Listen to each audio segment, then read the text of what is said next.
Good morning, Larry. How are you? Good morning. Doing great. Good to have you on, my friend. Appreciate you coming on.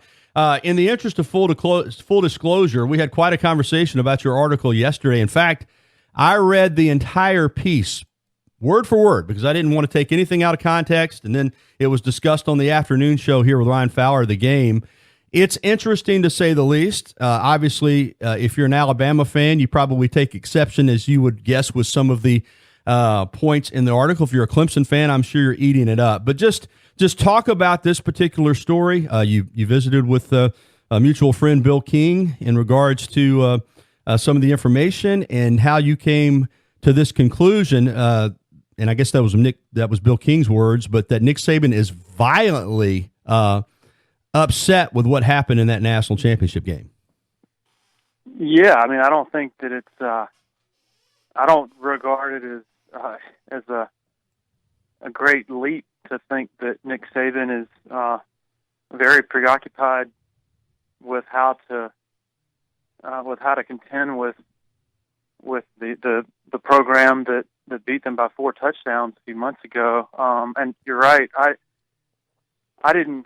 It wasn't my conclusion or my information that or assertion that Saban is violently upset. That was from what Bill King told me based on what he said, his relationships with people around Saban. And so I don't really, I'm not really sure what's objectionable about the points that were made. I guess I would have to ask you, like, what? Yeah, I'll fill you in on some things, Larry, and I've got the article up right now. Here's something that you could. I guess one thing that Alabama fans and Alabama people are taking exception with from the Clemson standpoint is that everybody acknowledges that Clemson rolled over Alabama in that national championship game. There's no doubt about it. And they've won 2 of the last 3 national championships. They're 2-2 against Alabama in the last 4 playoffs. There's no doubt they have established themselves as the number 1 contender to the throne, so to speak. But I think the feeling here is that while credit has been given Clemson, it's almost like that hasn't been enough, that Clemson people just want Alabama and Nick Saban just to bow down and hand over the crown and say, okay, you've gotten us. And Alabama folks aren't, quite viewing it that way. They're looking at a 10, 12-year run of excellence versus a 4 or 5-year run of excellence. They're going to point out that, yes, Clemson's won 2 of the last 3 championships, but Alabama still won 2 of the last 4. They're 2-2 in those games. And I just think there's a feeling here that Clemson, while a supreme program, has not surpassed Alabama. And I think on the Clemson side, the perception is that Clemson has, and I think that's the rub a little bit, Larry. Well, I mean, that if you're talking about a sentiment that you see from Clemson fans on social media or whatever, I mean, there will always be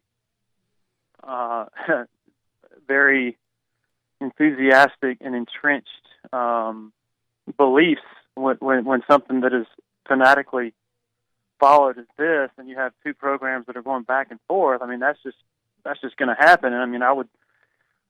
On the other side, you hear Clemson folks saying that Alabama's not giving them the respect they deserve, and people, it caused a stir when Clemson unveiled their latest tombstone to their cemetery that commemorates really big wins, and that it said "best ever" on the tombstone. Well, Clemson folks, and I think you have to separate, the Clemson contingent of fans and me, and I guess go on what exactly I've written as opposed to just some narrative that's out there. But I mean, personally, I think it's reasonable if a sort of a common theme during last season was, hey, this Alabama team could be the best ever. It looks like the best ever. There's no team out there that can threaten Alabama, and their biggest obstacle or biggest sort of opponent is history. I mean, all those things were said. I'm not saying that it was unanimous, but that was a very popular sort of belief, including from me. I thought that Alabama team I was watching might be the best ever. And so, therefore, when that team gets totally smoked by 4 touchdowns, for people to I guess on the Alabama side, to take exception with Clemson saying that it's the best ever. I don't really understand that. Well, I don't have a problem with that either, and I've said that on. Yeah, nobody, Larry, is giving Clemson more credit than I have. I mean, they, like I said, to the victor goes to spoils. They got to 15-0 before Alabama did. In fact, they kept Alabama from doing it twice. Also, 2 years ago in that victory, Alabama was 14-0. So I got no issues with that. I think where the rub comes in a little bit is winning 2 championships in 3 years. Does that leapfrog you over a program that's won 5 and 10?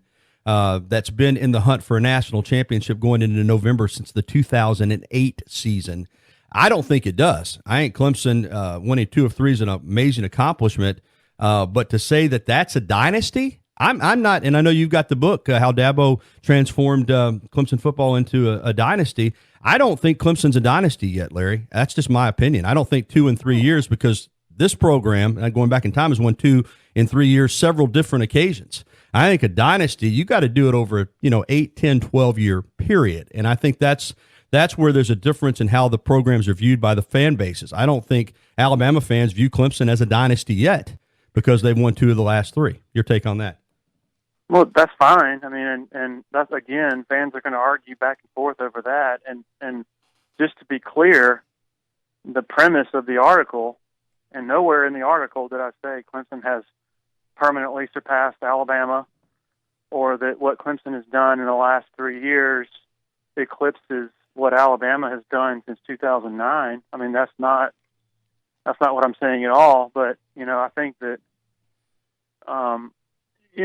people. One of the popular sensations right now during the off season, since there's nothing else going on, is all these.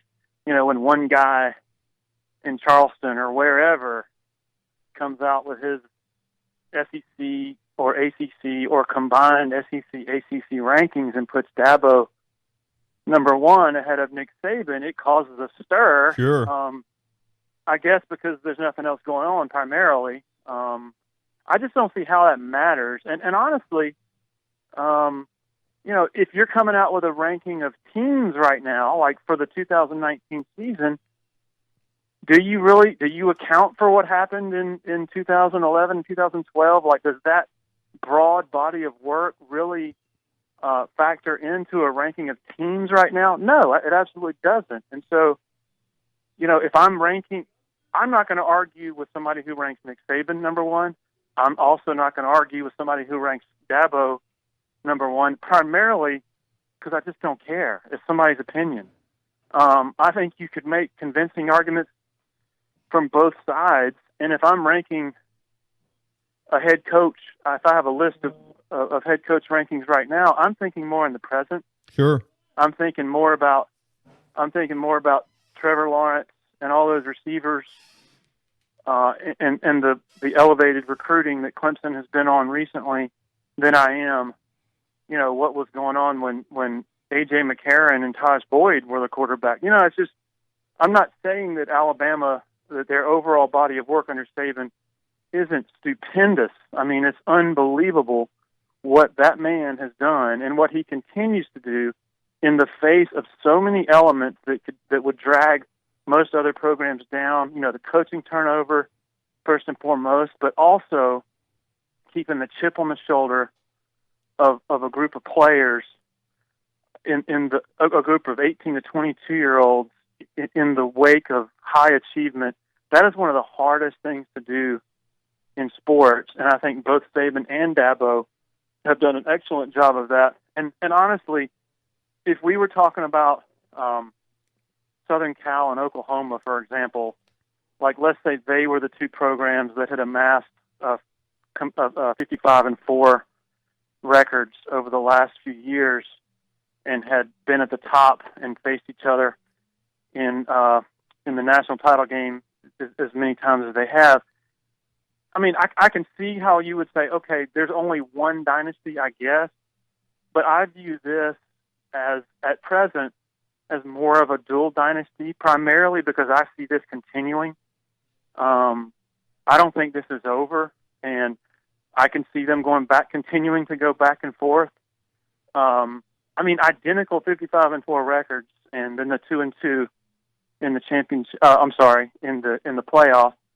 I think Dabo has built his own little dynasty, and if you disagree, that's totally fine. Oh, that's fair. No worries. It's different takes from different sides. We're visiting with Larry Williams from Tiger Illustrated, gracious enough to come on the program and discuss this Alabama versus Clemson rivalry that the talk continues 4+ months since the national championship game.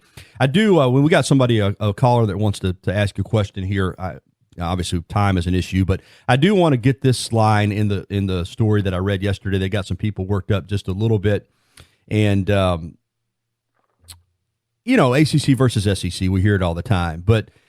You said, and now it seems he faces another landmark reckoning, but of a much more specific variety. Dealing with Georgia in a cast of vastly inferior SEC programs seems more than manageable compared to the unmistakably singular obstacle of defending Clemson's frightening passing game. And I don't think there's anybody in the SEC that would argue that Clemson isn't better than, the programs in the SEC that you're referring to. But I think a lot of people would, when you call them vastly inferior, take exception to that and would argue that it's much tougher going into Baton Rouge or into Athens, or into Knoxville, or into Auburn, than it is going into Chapel Hill, or going into Raleigh, or going into Durham, or even going into Tallahassee or Miami these days, and that it's still a much tougher track to get to the playoff in the SEC than it is playing in the ACC. And where Clemson, in my opinion, Larry, there's nobody else even close in that league.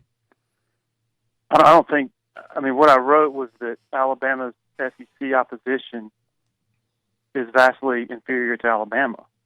That's is that not true? Well, no, I don't think so, because I think when you look at the two games against Georgia the past 2 years in the national championship game and the SEC championship game, and give Alabama credit, Georgia didn't win those games, but Georgia could have just as easily won as they lost. And Clemson in the ACC championship game, it's like name the score. I do think the SEC programs are closer to dealing with Alabama than the ACC programs are to dealing with Clemson. Does that make any sense? Yeah, but I don't know how that is relevant to when we're comparing Alabama. Well, I think it's a tougher track. I think it's a tougher track to get to where you want to go coming from the SEC than it is from the ACC. And I just think. So you're saying that when Clemson and Alabama played on January 7th. That Clemson benefited from an easier track. That contributed to Clemson. No, I'm not saying it had anything to do with that game. I'm just saying it's an easier track to get there, which is the first goal. Once you get there, then it's about who you play, and Clemson took care of business. But I do think navigating the ACC, in my opinion, is easier than navigating the SEC. I think it's an easier track to get there for Clemson than it is for Alabama. I don't know who is disagreeing with that, other than maybe Dabo Swinney. And when I meant, maybe I didn't word this as precisely as I should have, but I said dealing with Georgia and a cast of vastly inferior SEC. So you put Georgia ahead of the other. I got you. Absolutely. I got you. And I apologize. I was not clear. Well, you cleared it up, and that cast it in a different light. Listen, Larry, we're running short of time. I want to let Tom. He's biting at the bit to talk with you here on the Bud Light Hotline. Good morning, Tom. You're on with Larry Williams from Tiger Illustrated. Tom, you with us? Did we lose Tom? He's speechless over my appearance. All right, we lost him. Maybe he'll call back in.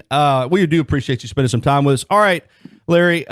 Here's something too, and I love Dabo. I was here when he was an assistant under Dubose. I had just gotten to Tuscaloosa.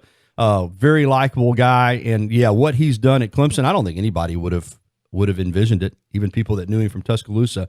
But I think that he's played the little old Clemson card. We're little old Clemson. We're just honored to be on the same field with Alabama and all that kind of stuff. And I think some Alabama people that love Dabo are like, okay, he's played both sides against the middle, and now they're big, powerful dynasty Clemson. You know where I'm going with this, Larry? Yeah. It rubs people a little bit. Hey, I think he's. Let me see how I put this. Crazy like a fox a little bit. I think he knows exactly what he's doing. And I said this, Larry, and I'm interested in your take. I don't want to use the term manipulated Nick Saban, but I think he's played Nick Saban a little bit in the sense that, Nick Saban doesn't want to be that buddy-buddy with the competition, and yet because of Dabo's personality, and he gets him in those press conference scenarios, and we're hanging out together, and he's hugging on Saban, and I think he's made it difficult for Saban to be negative toward Clemson in any way. I think he's pretty smart. Well, look, I mean, the press conference interactions, I mean, they're pretty good friends. I mean, they have the same vacation spots together. They respect the heck out of each other. Sure. Dabo is not adversarial really with anybody. And so when he is together with someone he considers a friend, I mean, even when they're about to play for everything, I don't think Dabo is going to sit there and be prickly or edgy just because that's not who he is. Now, a much more relevant topic, I think, is what you referred to. You know, Dabo spending late last year talking about, we're on the rest of y'all bus. Can't play that card anymore, can you, Larry? Well, he's going to try to. Oh, no, come on, man. That one's done. That one's over. Hey, look, I mean, I thought more than anybody that, you know, after you beat Alabama by 4 touchdowns, that those days are over, that he's not going to be able to find any sources of motivation. But the past few months have given him plenty, because you've heard various media voices out there, not saying that this is the prominent narrative, but it's out there. Alabama was tired from that brutal SEC schedule, and Clemson got to rest up and things like that. You know, I mean, I think that, you know, he's a master motivator. He always has been. It's similar to, you know, with Nick Saban. They go about it differently, but you and I both know that Saban with the rat poison commentary, he hates it when people are writing all the, you know, ultra positive things about his guys. You know, I mean, I referred to this a few minutes ago, you know, where Saban and Dabo have really just proved masterful is how they're able to continue motivating their guys, keeping that chip on their shoulder, keeping that edge, even when they're accomplishing more than anybody else in college football. That is just so hard to do. Because it's just human nature that after you've accomplished something really grand, you're going to sit back and be impressed with yourself. And honestly, you look at the back and forth between these teams. You know, I think that Clemson winning in 2016 in Tampa, that a big part of that was having to live 365 days with what happened in Phoenix the year before. Sure. I think that Alabama winning in the Sugar Bowl in 2017, a big part of that was having to stew over what happened against Clemson in Tampa. I mean, I've never been in a building where you could feel Alabama, just their ticked off nature from the opening kickoff. And then last year, you know, I think Saban has said himself that his team, particularly after what happened in Baton Rouge, didn't have the same humility that was desired and required, you know, to go toe to toe with Clemson and to have a chance to win the national championship. So that human nature part of it is such a big deal, and I think that Clemson fans need to be, and Clemson's team needs to be very wary of an angry Nick Saban and an angry Alabama football team that is going to, if they do meet again this coming season, will have spent a lot of time stewing over what happened in San Jose. Yeah, indeed. All right, we're going to go to Tom. He's back. Real quickly, though, Larry, is it, of course, among the younger Clemson fans, just like the younger Alabama fans, I don't know how far they go back, but it is a little bit ironic, isn't it, that the majority of Clemson's best coaches played and coached at Alabama, going back to the great Frank Howard? Well, I don't know if it's ironic. Yes, it's also really cool. Yeah, it is. That common thread. It is. All right, Larry, Tom is back. Tom, you're on with Larry Williams from Tiger Illustrated. Morning, Gary. Morning, Larry. Hey, Tom, how you doing? I'm good. Hey, listen, I want to tell you something. I love it when somebody has the ability to write and provoke thought and emotion. So I commend you on that. And it really enjoyed digesting that article that you wrote, by the way. Thank you. And but I want to tell you something that I would point out is, in my mind, this is not the first run Alabama's ever been on. And you have to admit, this is a historic run that Coach Saban and Alabama have put together in the last 10, 12 years. Absolutely. Absolutely, 10 or 12 years of excellence. But we've done it before. And I don't know if you ever heard of this guy, but Coach Bryant was around, and before him it was done in the 1920s, and that's something that Alabama fans hold dear, is that, it's not our first rodeo. We've been on runs before, so don't be too quick to write us off, is what we would tell fans. Now, I know you know better. But I wanted to say to you that without Alabama, Larry, we view Clemson as, if it wasn't for Alabama, most people wouldn't be able to even spell Clemson. Okay, Tom. I think Larry gets your point.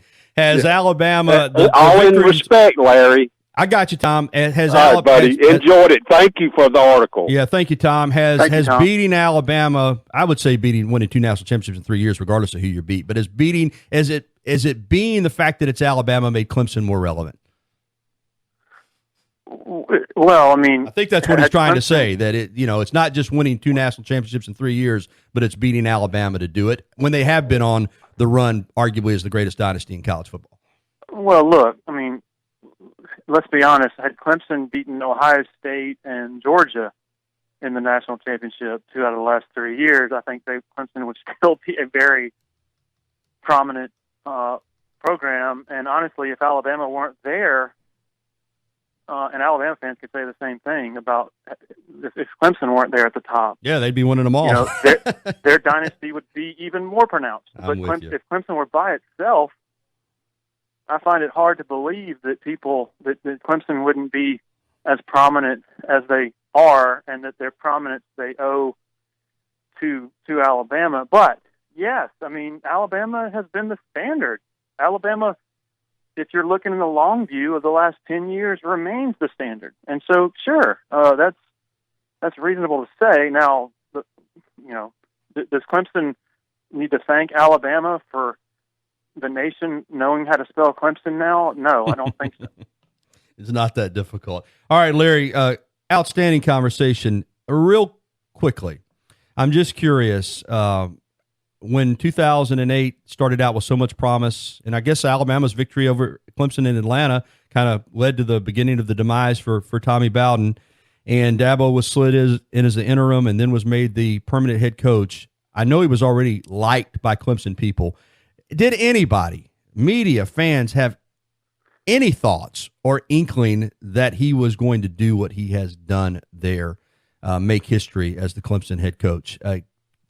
Did you have any clue yourself? Did you think, man, this guy is going to at some point put us on a historic run, particularly when he was losing to Spurrier 5 straight years? Could you ever have seen it coming if it hadn't happened? A lot of Clemson fans will tell you now they believed all along. I'm here to tell you probably 85% at least of those fans are lying. He had a lot of support back then because he sort of helped rebuild some of the bridges with the fan base and the administration and was saying all the right things. He was kind of a man of the people. But back then, most people were like, who is this guy? Just because he didn't look or act like the prototype successful head coach. I mean, as recently as like 2011, when they broke Auburn's, 17-game winning streak, when he went on that outburst at midfield on ESPN after the game and was yelling and carrying on, it was like most people were like, what is he doing, So he wasn't that sort of stoic, cardboard-type personality. No, there were plenty of people back in 2008, 2009, on into 13, because as you mentioned, that 5-game losing streak to South Carolina, quite a few fans, even when Clemson was going 11-2 in 2012 and 2013 and beating Ohio State and LSU, a lot of fans didn't want to hear it. They thought he should be fired simply by virtue of not being able to beat South Carolina. So, now, were there some people who thought he had special qualities and who could build them into a successful program? Yes. Did anybody believe that a run that they're on right now, that we're seeing 55-4, 2 national titles in 3 years, with it seeming very reasonable that more championships are on the way over the next 5 years? I don't think anybody expected that. Well, it's been incredible, and obviously there were people that believed in Dabo, including Terry Don Phillips, and he got the opportunity. He's made the most of it. All right, one final, just quick thought on the concern meter. 1 being the least concerned, 10 being the most. Down the road, Nick Saban retires. Alabama calls Dabo Swinney. What's the Clemson fans' concern meter 1 through 10 that Dabo would answer the call and come back to Tuscaloosa if offered? I think within the next 5 years, concern meter a 1. Oh, wow. In the next 15 years, maybe a 5, 6. I think it's all about, like, why would he want to follow that guy? And that's a great question. You're right. He's built his own dynasty. He's got a chance to be the Nick Saban of Clemson, the Bear Bryant of Clemson. I'm with you on that one, Larry. I think a lot of Alabama fans have just drawn conclusions that, wow, there's no way Dabo could say no. I'm like, man, I don't know that I'd want to come here either. Hey, terrific conversation, folks. Follow him on Twitter at Larry Williams TI. He writes for Tigers Illustrated, part of the Tiger Illustrated, part of the Rivals.com network, and